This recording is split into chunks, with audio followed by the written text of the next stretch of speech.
In other topics, school is back in session for many students across our region, and that means quick breakfasts and bagged lunches. They're on the menu once again. That's right. Fox 5's Holly Morris got some tips on the foods that will help boost brain power.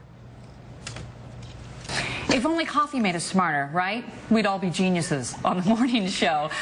Alas. Nonetheless, you know what? There are actually foods that, I don't know if they make you smarter, but they help make your brain function better, which in turn can then make you smarter. So since we're starting new school years here, we thought it would be a good idea to talk about what foods can help boost our brain power, as you all said. Rebecca Scritchfield is a registered dietitian, joining us back once again. And all right, we are what we eat, I guess. We are, and our brains need lots of good energy. So everything I brought today will help nourish your brain and hopefully make you smarter. Is it one of those things that it's like, you know, remember the movie Limitless, where it was about being able to access more of your brain, using more of your brain? This helps? This really helps your brain function properly, and so everything I brought has a different ingredient in it that helps your brain do what it does best. All right, well, let's give the 5 best brain foods out here, and we're going to start with fatty fish. Yes, so there is sardines in here. It's actually a veggie primavera, so you can actually sneak in those little fishes that nobody likes to eat.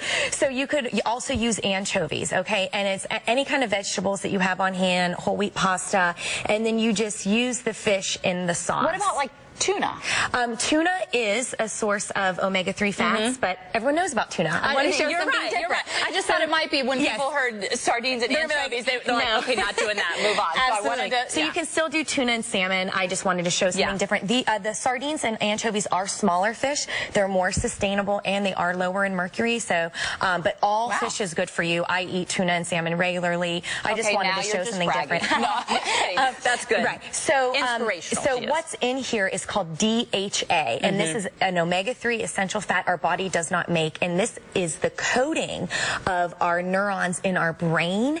So it literally, our brain is 60% fat. It's mostly DHA, so eat DHA, especially when you're pregnant, for infants, and then of course, as you're aging as well. So it's being studied as its role in Alzheimer's prevention. All right, very good. So second, we have walnuts. These are walnuts, and so this is a different type of omega-3. This is called ALA, and this is an antioxidant that's able to enter the brain, and antioxidants help to reduce inflammation and repair cell damage. So one handful of walnuts is all you need for your total day's worth of ALA, and you could use it as a snack. You could put it in oats, yogurt parfaits. You could even add it to a salad, for example. You convinced me to eat one. All right, let's talk brain food. They look like little brains too. They do look like little brains. Okay, what's this? So these are plantains. So you know, everyone knows about bananas. They often get mistaken for bananas, but they're related, but they're not the same thing. And this would be a great side dish that you could offer. It's an amazing dessert because they actually caramelize on their own and get sweeter.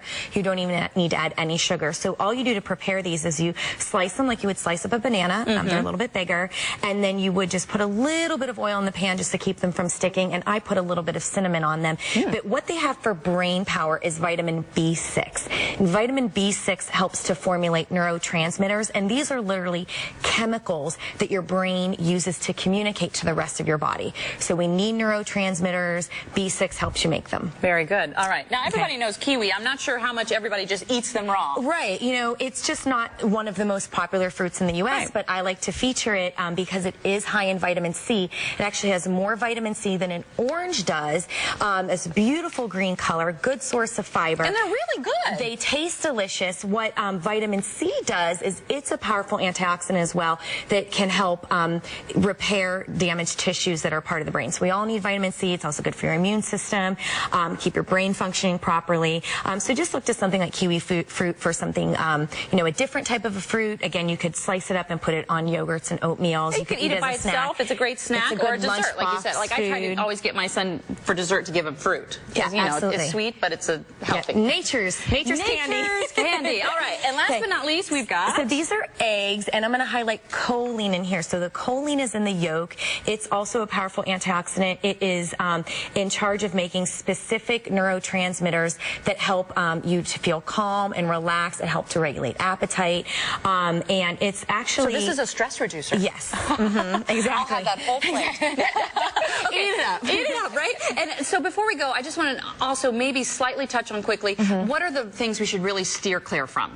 So that's a great question. So I would steer clear from too many processed foods, especially if they're high in sugar.